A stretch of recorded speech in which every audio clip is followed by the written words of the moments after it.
The regular City Council meeting on Tuesday, May 17th, 2016.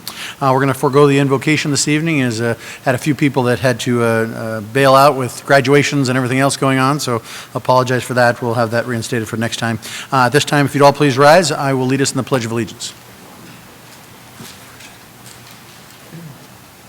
I pledge allegiance to the flag of the United States of America and to the republic for which it stands, one nation, under God, indivisible, with liberty and justice for all. Thank you very much. I'll move to a roll call, please. Councilmember Chapados? Here. Councilmember Kimball? Here. Councilmember Manfredi? Here.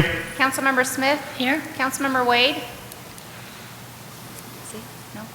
Vice Mayor Brown? Here. Mayor Price? Here. Mr. Mayor, we have a quorum. Great, thank you. I know that Councilmember Wade is at a graduation. He informed me about it. He tried to call in earlier, but the graduates are coming in right now, so it just didn't work out. So, but I know he did try and call in earlier as well. So at this time, we have no proclamations, acknowledgements, or awards. So we'll move to item 4. This is the report from the mayor. A couple of things here quickly. Had the opportunity about a week and a half ago to spend some time in Washington, D.C. I was back there with several of our firefighters and administration staff on the fire side. Had the opportunity to spend some time on Capitol Hill, and the reason we go back and do some of these trips is because people often think that it's a vacation, but it's anything but. You can just ask fire or anybody who's ever been here. It's a lot of walking, folks. A lot of talking and a lot of meetings. We spend pretty much all day on Capitol Hill networking with our leaders there, talking about the various grants, opportunities that are out there. And that was really the whole purpose for the trip, was to talk about the needs that we have as a fire department. And while there are many things that we're able to give our fire department, our police department, and all of our departments, there's many things according to budgets that we just can't afford. And so one of the things that we have always committed to do is to leave no rock or stone unturned. And so we're always looking for those pathways in which we can find funding for these organizations, oftentimes in amounts that we just can't come up with on our own. So we spent a good amount of time talking with them. I think that the thing that perhaps made the whole trip worth it was we had the opportunity of meeting with FEMA and the Department of Homeland Security. And while we were looking for our congressional folks to help sign a letter and explain, why these grants that we're asking for are important against everybody else's grants, we actually got to meet with the decision makers. And meeting with the decision makers in FEMA and Homeland Security for these grants really gives us the opportunity to find out what they're doing, why they're doing it, what they're looking for, and how we can make sure to improve our applications if we don't get selected this year for something that's better next year. So again, the idea is always to be on the up and up and learn a little bit more and hopefully cut the competition down just a tad. So that was a wonderful experience. Also had the opportunity to sit on a statewide panel and represent Maricopa on something called Arizona Forward is the organization. They put together a 300 to 500 person all-day lunch and meeting schedule this last Friday. And in the process, we got to sit on this panel with Phoenix city manager and Mesa mayor and the Sedona mayor and myself. And we were talking about the different things that we had going for our different communities regarding healthy communities and what that meant to us.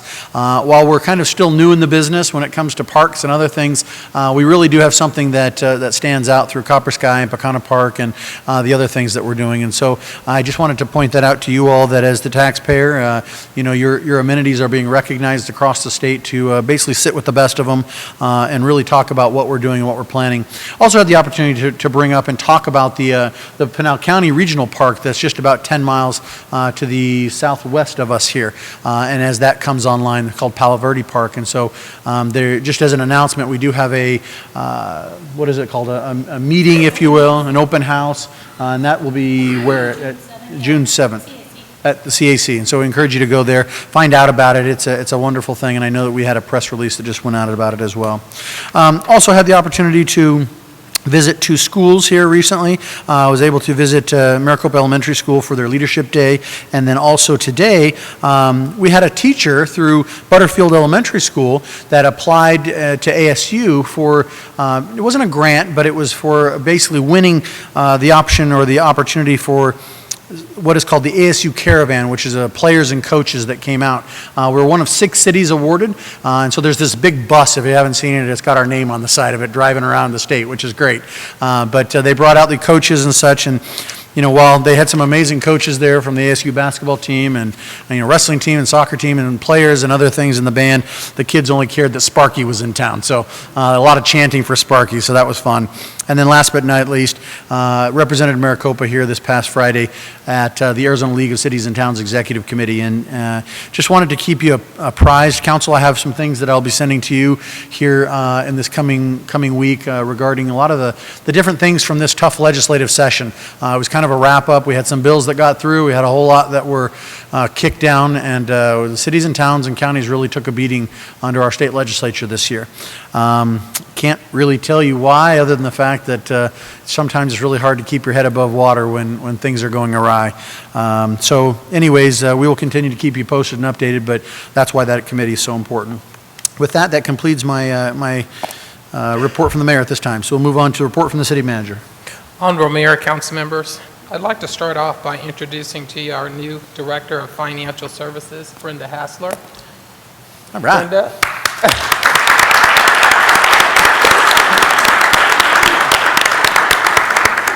That will be effective immediately. Brenda has certainly distinguished herself over the last 6 months.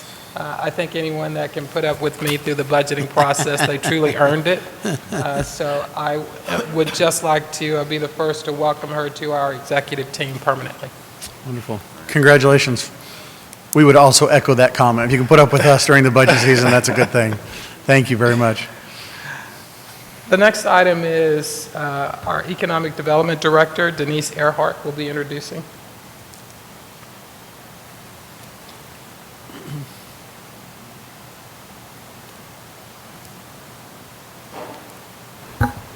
Hi, good evening, Honorable Mayor, council members. This evening, I would like to introduce Dan Beach, our Executive Director at Maricopa Center for Entrepreneurship. He is here to present another Maricopa business with funding from the revolving loan fund. So Dan will come and share a little bit about the loan itself, and we also have the business represented here as well. Wonderful. Good evening, Mr. Mayor, City Council members, Mr. Rose. I'm here to celebrate another milestone for MCE in the City of Maricopa. One of the fun parts of my job is being involved with the M-Loan program. As you know, the funds came from a grant from the USDA, $123,000, designed to promote business here in Maricopa and to create jobs. The pool of money is $123,000. We still have $84,500 available for a loan. We've handed out applications, approximately 100 of them on paper, and about that same number electronically downloaded from our website. We've also had approximately, I want to say 12 to 15 applications that have been turned in that are in the process. One of the things I want to mention is tomorrow night I'm going to be here at the Maricopa 101 workshop. It's upstairs in the Zephyr Conference Room from 5 to 6. And it really is going into the details about the loan program and how someone can apply and why this should apply. Tonight we want to award our third completed M loan. The loan is for $7,500. It's to Marina Love. Her company is ProX Detailing. It is a mobile detailing based here in Maricopa. And this money is designed to help her buy some additional equipment so she can hire some more employees. So Marina, Mayor Price, if you would.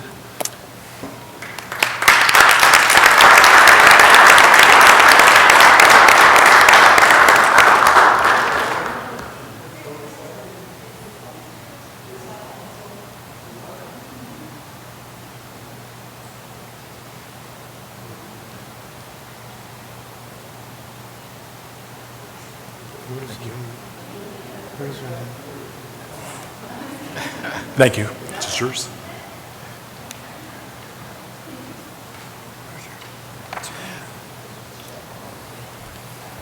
Mayor, for my final item, if you recall, Councilmember Chapados mentioned during the work session that staff has started the process of rolling out the values that you established only a few weeks ago. As a part of that process, we wanted to demonstrate our values to each other, but also to the community through videos. And so we're Over the next few months, I'll be presenting to the mayor and council and to the community our demonstration of those values. And so we will start with integrity.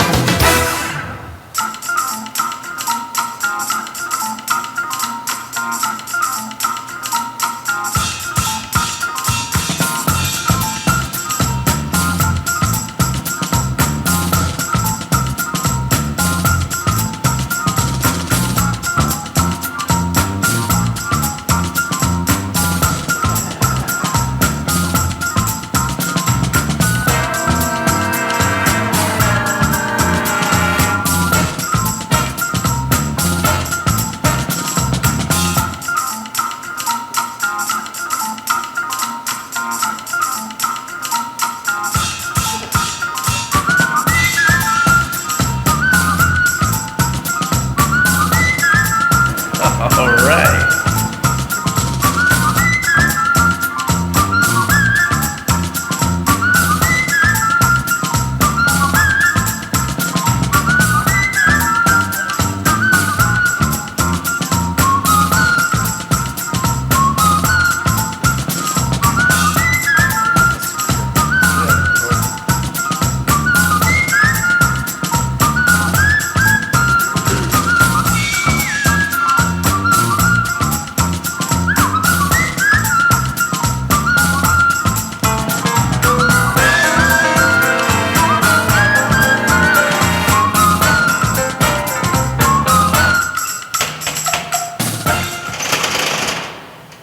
Now that.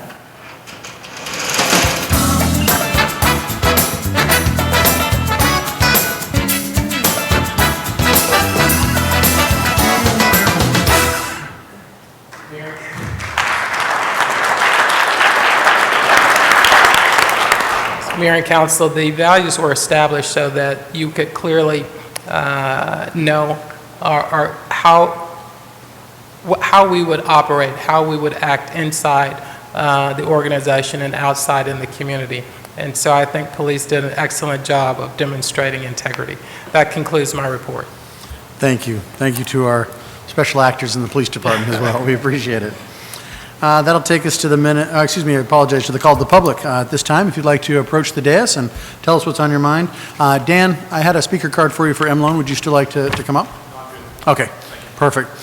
With that, we welcome anyone who'd like to approach us. You have approximately 3 minutes. There's a buzzer up here to keep you on time, and we welcome to hear your comments.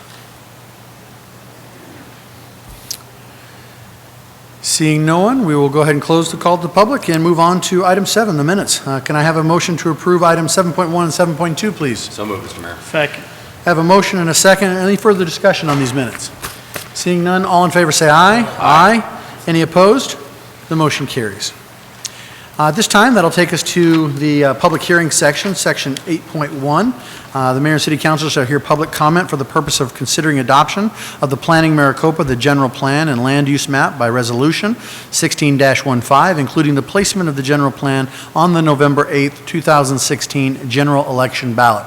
At this time, as we get into the public hearing, we'll have Dana give us a brief excerpt on what this is about, as well as he gave us a second piece of that in the work session earlier today. So Dana, take it away. Thank you very much. Mayor, council members, this public hearing is required by statute and is the last required hearing for the adoption of a general plan or prior to adoption of a general plan.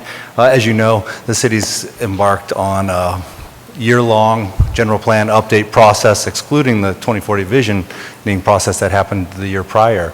And for this effort specifically, we've had over 60 public meetings and reaching out to all our neighboring jurisdictions and internal community and our people, residents within the planning area as well. That said, this public hearing, again, will finalize the public hearing process for the general plan, and item 10.3 on your agenda is related, and that would be the adoption resolution. Should the council wish to adopt at the time that they get to that discussion, Staff is recommending, or Planning and Zoning Commission recommends, adoption of this general plan with amendments listed in your staff reports, and city staff recommends this resolution also include the placement of this general plan on your November 8th general election ballot. That's it. Perfect. Thank you, Dana.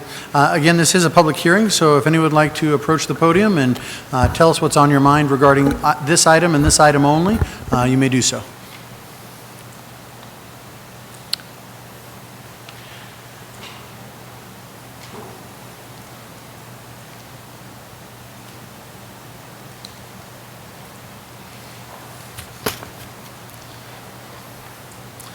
And please just state your name for the record. Thank you.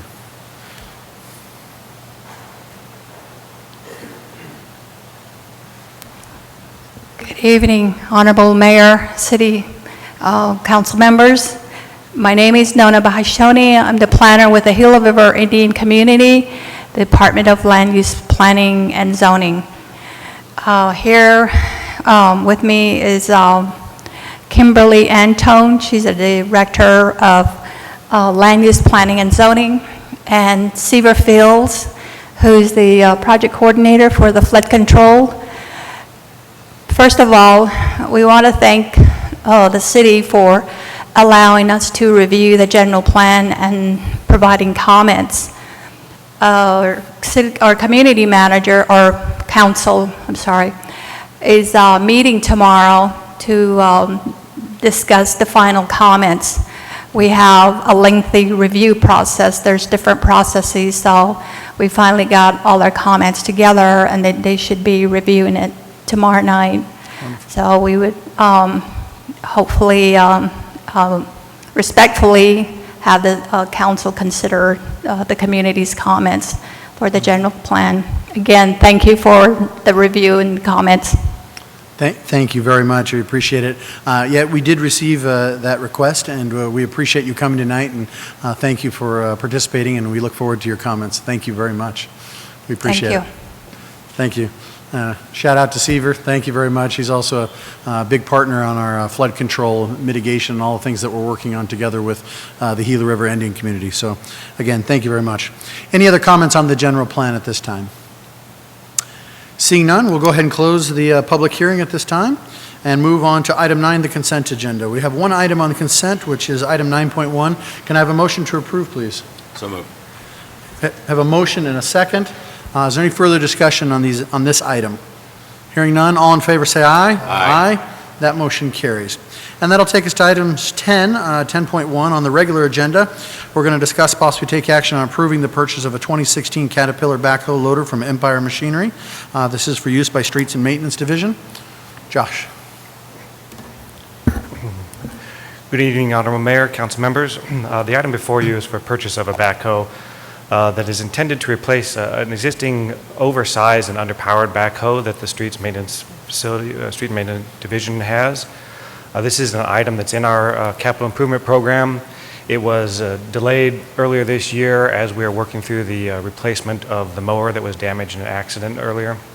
That item hadn't been approved. We're now bringing this forward for requesting approval. The Caterpillar backhoe loader that we're requesting now is smaller than the existing one and more powerful. The smaller size of it will allow us to do some alley work that we're not capable of doing right now. And the power of it's the most important thing, because currently we're not capable of doing any concrete removals with the backhoe that we've got. We do require a backhoe to utilize the asphalt millings that we contain, and the backhoe that we've got is not strong enough to access the millings. So when we do have to do that, we have to rent a backhoe for that purpose. So this backhoe will give us the opportunity to do that. It will allow us to do some concrete removals and replacement work that we now have to contract out as well. Okay. Any questions, council, on this item? Like I said, it was in the CIP. It was just delayed in its initial purchase due to the issues earlier on. Any further questions on this? Seeing none, can I have a motion, please? Move to approve 10.1, Mr. Mayor. Have a motion. Is there a second? And a second. Any further discussion on this item? Hearing none, all in favor say aye. Aye. Any opposed? The motion carries. Item 10.2, thank you, Josh.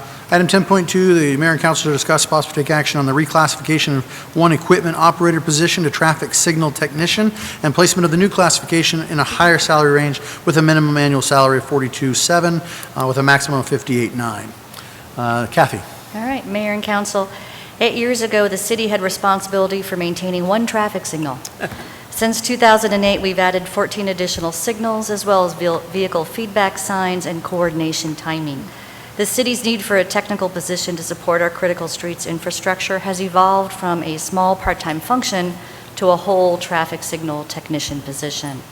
In addition to preventive and corrective maintenance of traffic signals, this position is responsible for surveying city roadway signs and pavement markings for compliance, tracking installation and maintenance, creating preventative maintenance schedules, ordering and tracking equipment, tools, and parts associated with the traffic operations maintenance. Certification is required from the International Municipal Signal Association at a level 1 and 2, as well as a commercial driver's license and a minimum of 2 years experience in the field. The HR department undertook a study of classifications within other cities to determine the correct classification and compensation for this position.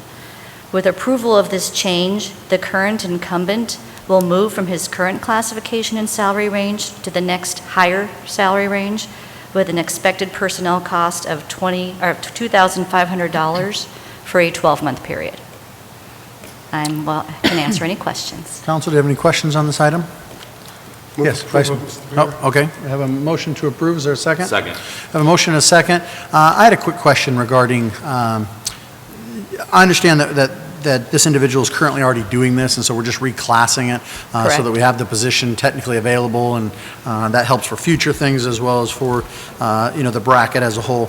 But I guess this question is partially perhaps more for Josh and Public Works.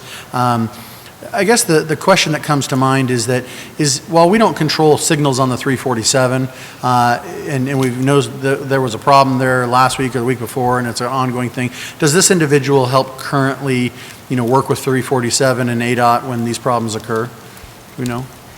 I mean, again, I know this person already exists, but... And Mayor, I'm looking back to Rob as I'm answering this question, and so he can shake his head feverishly if I'm telling them wrong. He does coordinate with ADOT on this, but we find a lot of the times when the issues are coming in, they're brought to the Public Works Department, and the Public Works Department will reach out to ADOT to discuss those issues with them. Okay. Rob, you had something else there?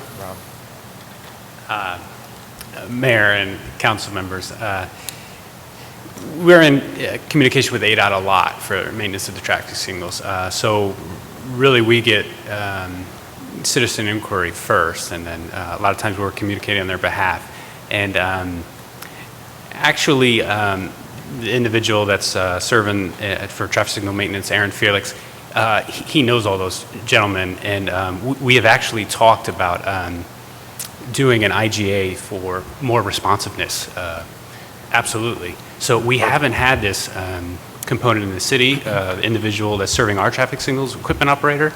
With this position, that's a possibility for sure. And I guess that's where I was really headed with it is thank you for bringing that up, because as a recipient of many of those calls as you all, I certainly want to make sure that we're doing everything in our power to push that in the right direction to where ADOT won't relinquish control, I get it, but where they will, it's certainly something we need to be on top of. So that would be fabulous if we can make sure that we keep pushing in that direction. I appreciate it.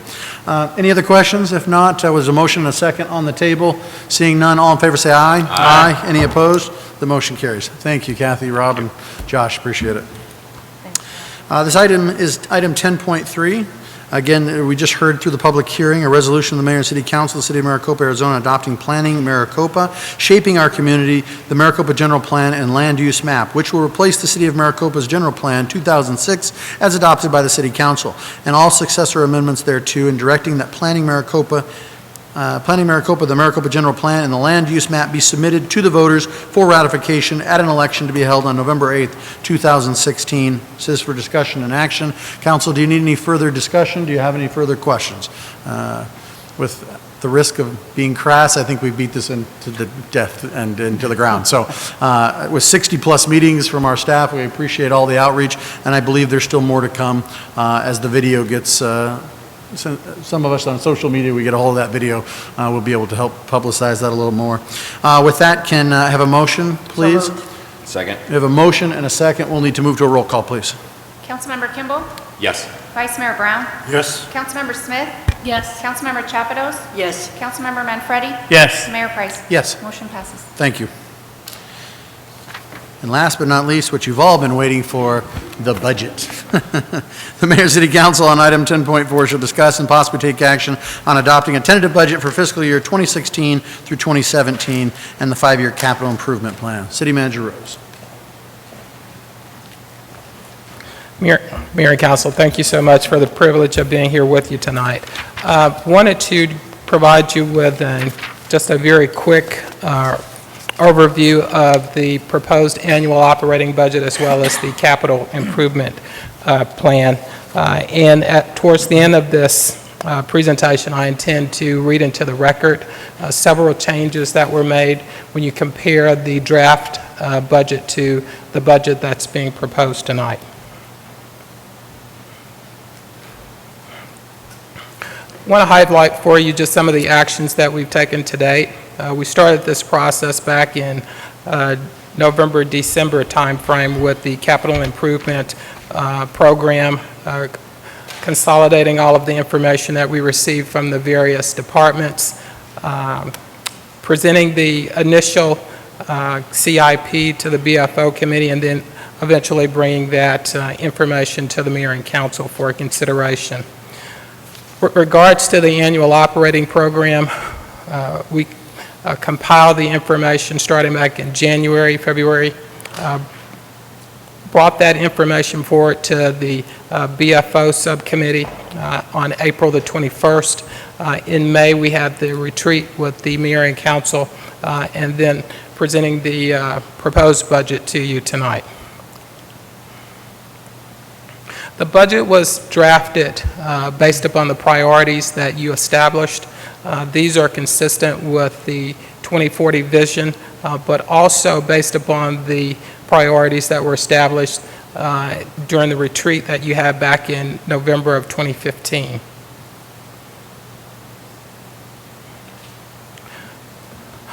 What does this budget achieve? It funds the MUSD transfers, both for 2016 and 2017. It retains our existing tax rate of $4.78 per $1,000 of assessed valuation. It increases funding for the court. If you recall, it was recently turned back over to the city of Maricopa, and we recognize that there are still some needs that exist there, and so we are proposing additional funding to address those needs. You may also recall that we have an opportunity to leverage our limited dollars with the state, who is committing $25 million to the grade separation project, also with the $15 million from the federal government, i.e. the Tiger Grant. That requires a $15 million local match for that project, and those funds have been budgeted, included in this annual operating budget. It funds a compensation study. We want to ensure that we remain competitive in the marketplace. As I understand it, we have not done a full-blown study for some time, so that's what this study would do. It budgets on average a 4% increase in salaries. As you know, our salaries are based upon merit. Individuals are evaluated annually, and some will get less, some may get more than the 4%, but we thought that this would be a good average. It balances the Copper Sky budget, and I'll talk with you a bit more in detail about some of the challenges that we have with the Copper Sky budget a little later on. It improves services, improves service levels. Included in this budget are new events. It raises or funds our dispatch operation, It absorbs the SRO officers. It has street improvements, new equipment as well. One of the requirements for balancing the Copper Sky budget was the elimination of 1.5 FTEs from the Copper Sky Fund. Those were both positions, one being a full-time and the other being a part-time position, were not filled.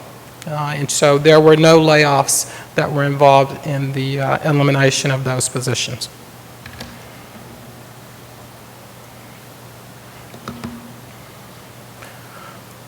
For the operating budget, we're estimating spending $66.92 million.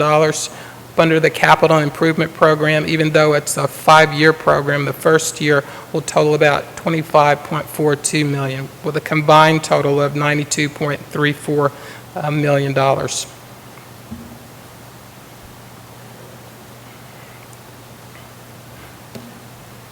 General fund, we expect to spend $43.4 million. Out of the HERF fund, $1.68 million.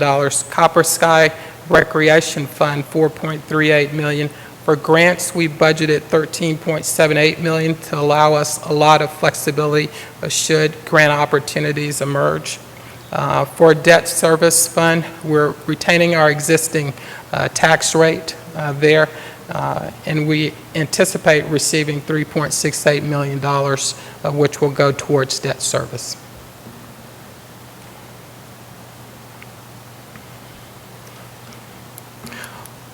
For the general fund CIP, this is up under expenditures. We anticipate $11.17. Included in that is the portion of the cost for the grade separation project, local match.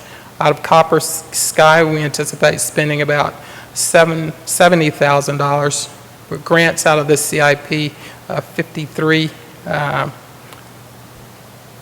$530,000. Out of the Highway User Fund, $6.21 million. Local road maintenance, $900,000. County road tax, $2.95 million. Transportation impact fee, $3.38 million. And out of park impact fees, about $220,000.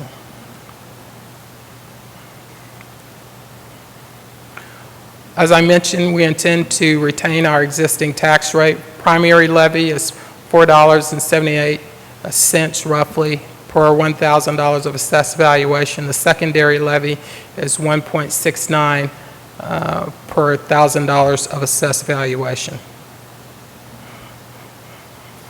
Based upon those combined levies, we anticipate receiving about a little over almost $15 million.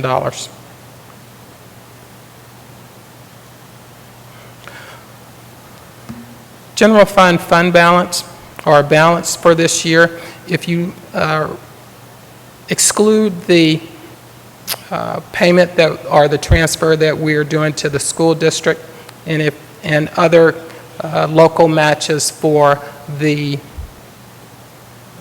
grade separation project, the general fund actually balances at zero. As you can see, we've increased the contingency amount to $1 million. The reason that is being proposed is that we're taking on some risk. Some of our equipment is coming off of the warranty, we anticipate, versus trying to insure all of it. We are increasing the amount of contingency, so as equipment breaks down, even though that equipment may be in Copper Sky, we have a means of getting it repaired.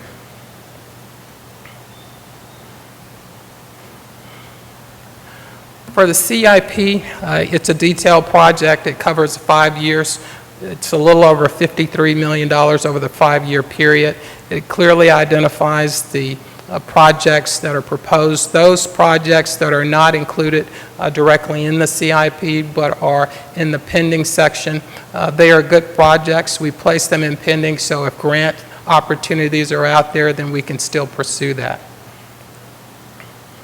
And it allocates funding for the grade separation project. A few of the issues on the horizon. We know that we'll continue to be required to transfer funds to MUSD. As you recall, you have authorized an appeal of the DOR's request, so we are holding off until the lawsuit between the Department of Revenue and Pima County is settled. I think that we'll have a better sense of how we will move this issue forward after that suit is settled.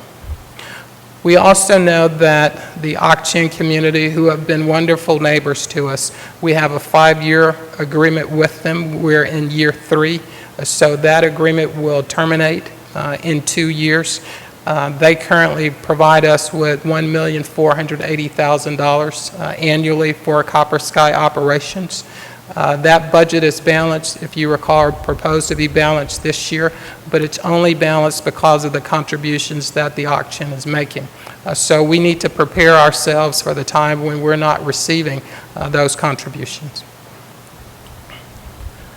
The 1% tax cap will be an ongoing issue until it's resolved at the state legislature.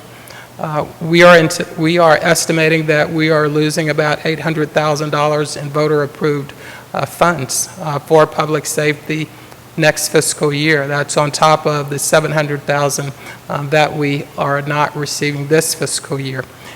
You combine that with what we're anticipating to transfer to the school district, which is a little over $1.3 million next fiscal year. Add $2 million to our budget, it makes quite a difference.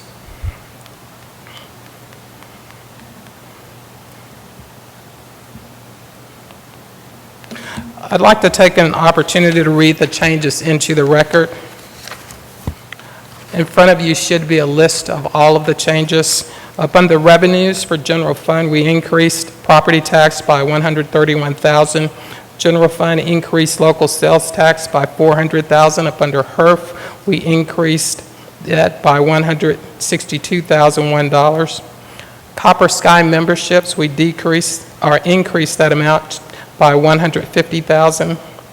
Under expenditures, general fund development services, we decreased the bus shelter contribution by $6,000. General fund city clerk decreased microfilming or eliminated microfilming, $5,000. General fund IT eliminated to track it, $5,000. General fund city magistrate increased professional services, $182,000. General fund city manager increased professional services by $10,000. General fund city manager added a performance management services, that's $13,000. If you recall, there were 3 items, a 3-legged stool that I've discussed in the past. One was a clear vision. One was clear projects that would be put together, our work plan up under that clear vision. And thirdly is how are we performing? This information integrates all of that information so that we can provide you with an annual report on how we are advancing that vision, what success we're having. General fund, city council increased discretionary funds, $1,000 per member. General fund, city council increased membership cost increase for the organization, that's $1,100 that we've added. General fund, human resources increased the awards program, $100. General fund, community services added the Santa Run, $5,650. General fund, community services increased Copa Color Run by $6,000. General fund library added the Surface Pro computers by $3,000. General fund Pecana Park deleted the wood chips, $6,075. General fund non-departmental reduced the MUSD transfer by $110,178. Copper Sky Fund decreased spending by $529,500. Eliminated the equipment maintenance position for $62,779. Eliminated the part-time maintenance position, $16,246. Removed the water credit purchase, $182,500. Moved mower purchase to the park diff fund, $60,000. Under the CIP, Copper Sky moved playground shelter purchase to the park diff fund, $12,000. Under Copper Sky CIP, change water credit purchase to the general fund, $350. $182,500. Under the CIP for Copper Sky, change the amphitheater lighting part to DIF funds, $59,929. Under Copper Sky CIP, change lawn lighting to park DIF funds, $82,691. Under Copper Sky CIP, change glass panel purchase. We backed that out 1 year because we didn't have a path for purchasing it this year. Would have sent us into deficit. So that's been moved to, or recommended to be moved to 2018, and we added the SR 347 grade separation project of $15,090,000. I will respond to any questions that you have, if I have the breath. I'm going to make you read that faster next time. Yes. Thank you. Council questions? Councilwoman Smith. Hi, Gregory. Yep. For the revenue changes, were the changes based on better information than what we had previously, or is there any risk that you know of that's built into those changes that increase those values? Mayor Price, Councilmember Smith, it's based upon better information. The challenge that we have with Munis is that we didn't have a clear record of revenues or expenses for the prior years, so we waited very late to have a better understanding of what our revenues would look like this fiscal year to be able to project out for next fiscal year. So we waited to the very last minute. And I'm confident that this, though it's an increase of $400,000, is still very conservative considering where we are today. Okay. And is the same true of the reduced MUSD transfer? What changed that $110,000? Just better information at this Better point? information. We estimated it's easier to move numbers down than to increase them. So we started with what we thought was going to be the high end. As we received the information from Department of Revenue, we reduced it down to roughly a 6% increase, which we still think that's a very conservative number. Okay. That's what I thought I figured, but I wanted to verify that. And then the decreased spending to Copper Sky Fund, the 529, what was the most significant thing there? Do you know? That's just a big chunk of change, and just curious what the biggest piece of that was. Honorable Mayor, Councilmember Smith, we reduced funding in several of the line items. The big one was probably the water credits. We have switched funding the water credits from the Copper Sky Fund to the CIP 350 fund. So it will cover that cost now. So our total contribution to Copper Sky from the city is around $1.5 million, roughly. So the water credit that you moved, $182,000, that was a higher number? Is that what you're saying? No, there were several other line items that were impacted, maintenance, for example, but the largest movement was the water credits. Okay. So then, does that mean it's counted for twice, the 529? No, it's been...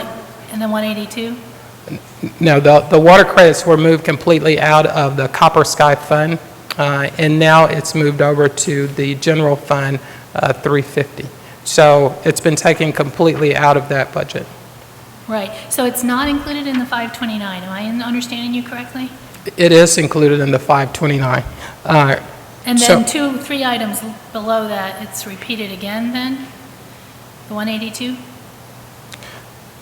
No, the 182,000 for the city magistrate, I guess I'm not. No. So three items below the decreased spending of $529,000 from the Copper Sky Fund. You also have removed water credit of 182. So I'm just curious, is the 182 Right. also included in the 529? That's correct. Okay. Yes. That's and included in it. that was the biggest change, the 200K approximately. Okay. And then the Sky Amphitheater Light Park, it just moved to a different fund? That's correct. Okay, and the same for the one below for the lawn lighting? That's correct. Okay. Now, we still have some work to do on a couple of those. Based upon the interpretation of the DIF fund, we think that we can do it. We'll end up working with our city attorney to confirm that those purchases can actually come out of the DIF fund. It's only what enables us to budget it has to do with the fact that it's involving the park area. If it were internal to the multi-gen facility, such as the glass panel replacement, that could not have been used, purchased from DIF funds. But because it's a part of the park, we think that it can be, and we'll work very closely with the city attorney's office to confirm that. Okay, thank you. And then the last item is, I went through all of my notes of things that I wanted to make sure that were included, that we included risk areas, anything like that. And I actually missed before we got here tonight, and I just wanted to talk about it briefly. I've had 3 different requests from residents who are deaf and for closed caption of our city council meetings because they would like to attend, they would like to watch it on TV or via online, and they can't because we don't have closed caption. And I had spoken with Jennifer. She did a lot of great work in terms of identifying what the cost is. And I'm not sure if that email got forwarded to the rest of City Council, but it is quite expensive, according to Jennifer, and she has some numbers if anyone's interested. But I don't want to lose track of it. And so where's the best place to land that, to not lose track, so that we're looking for better technology to provide that service to those residents that we have that are deaf, that are actually very interested in wanting to participate? Where do we park that? Honorable Mayor, Councilmember Smith, if it is an expenditure that exceeds $10,000, then the best location for it would be including it in our capital improvement program. I would include it as one of the pending items at this point because we don't know how to fund it, Right. but it seems like a viable project where there may end up being grants available for it, and that allows us to pursue those grant opportunities. Right. So that would be great if you would put that on the pending for the CIP. And I don't know if in our motion we need to add that as, or if we're just calling it into record at this point. And related to that, because we have so many people who watch online or watch live, I've had a lot of input regarding the quality of what they're getting. Oh, also on Channel 20. People who are really interested in watching via their TVs online. And I understand that the service has been bad, but I'm not sure if it's on our part or Orbitel's part and I'm sorry I didn't bring it up sooner. We'll blame them. I'm sorry, what? So we'll blame Orbitel. Okay. I was curious if we needed product for that to improve the quality, and I know, again, I lost track of that note, but just something to look at because it's such an important thing for our residents. Honorable Mayor, Councilmember Smith, that's something that we can certainly take a look at. I'm glad that you're bringing it to our attention. Did not realize, because I don't have Orbitel, but it's something that we'll take a close look at. Okay, thank you very much. And that's all I have, Mayor. Thank you. Absolutely. Anyone else this time? Councilmember Manfredi. Not a question. I just wanted to mention that you and staff have done a great job putting the budget together, and I just wanted to applaud you for that and all the hard work that goes into it. I don't think a lot of people understand how much work goes into it. And I don't have my book in front of me, but there's one right over there on the desk over there. It's about this tall, the budget, and it's so much work that goes into it. So I just wanted to congratulate you on actually getting it done and being able to put it all together. And just thank you. That's Mayor, all. Councilmember Manfredi, thanks so much. The staff does a great job with assembling the information, and Brenda did an outstanding job. I said she earned being the director, and she truly did. So I couldn't be more proud of her. Thank you. Council, other questions? I just wanted to briefly talk up on the revenue side on this top of this page, just from a perspective of the audience. When it says general fund increased property tax, that doesn't mean that we've increased the property tax. I mean, this is simply the fact that home values have gone up, that the projected revenue that comes in from a budgetary standpoint means that that is assumed that that money and revenue is going to come to the city. But again, you can't spend under Arizona law what you haven't budgeted for. So we are projecting it, but it could be higher than that, it could be lower than that. If it's higher, then we have to push it off into spending it the following year. Can't spend it this year. And that works for, again, the increased local sales tax, the HERF fund increase, and the Copper Sky membership increase. Again, the expenditures below we control based on what we plan to spend, based on what we say we're going to spend it on. Even that comes in under oftentimes because we have deferrals or things come up or whatever happens. But that revenue side we don't truly control, we anticipate. And I just wanted to clarify that. I would echo what Councilmember Manfredi says. This budgetary season, while you saw those numbers up there, and they're as high as they've been in a long time, a lot of those are due to expenditures for some major projects that we have coming.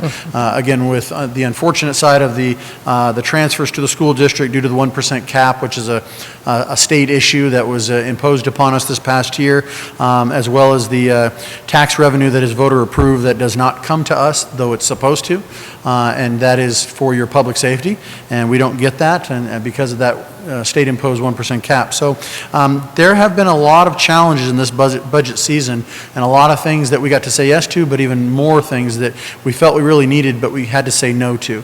And I really wanted to point out in the staff report that you had mentioned that, again, myself and many of the council members sat on the Budget, Finance, and Operations Committee. We go through this with each department line by line. It's called a zero-based approach. We really do go through every expenditure and criticize it, scrutinize it, and look at it and say whether it's a value. We take into consideration our constituents. We take into consideration the staff and what they need in order to provide you the services. And that give and take takes a long time because oftentimes the council wants to know, well, why do we need that? Why do you think it's important? And then our job is to weigh those against every other department that we hear from, and there's a lot of them. And so when we look at that, it's a really long, complicated process, and we do that in the first set of scrutiny, and then we take it to the next part. We start with the CIP, then we go to the budget, and then we go to the full council, which we did here just the other week, and then on top of all that, we come back and do this again several times. So again, thank you to staff, thank you for holding out, putting up with us, but thank you to the constituency who has to bear the brunt of these decisions for good or for bad. And so again, we appreciate that and appreciate you dealing with this. So if there's no other further questions, can I have a motion, please? Second. Have a motion and a second. I would just add into the motion that, again, that Councilmember Smith's concerns are noted, and are you okay with that, motion makers? Yes. Okay. Yes. Okay. Yep. With that, can I have we have the motion, a second. All in favor say aye. Aye. Any opposed? That motion carries. Thank you, City Manager. We appreciate it. Thank you. And that concludes our City Council meeting. With that, can I have a motion to adjourn? Motion, is there a second? And a second. The multilingual Vice Mayor. With that, all in favor say aye. Aye. We stand adjourned.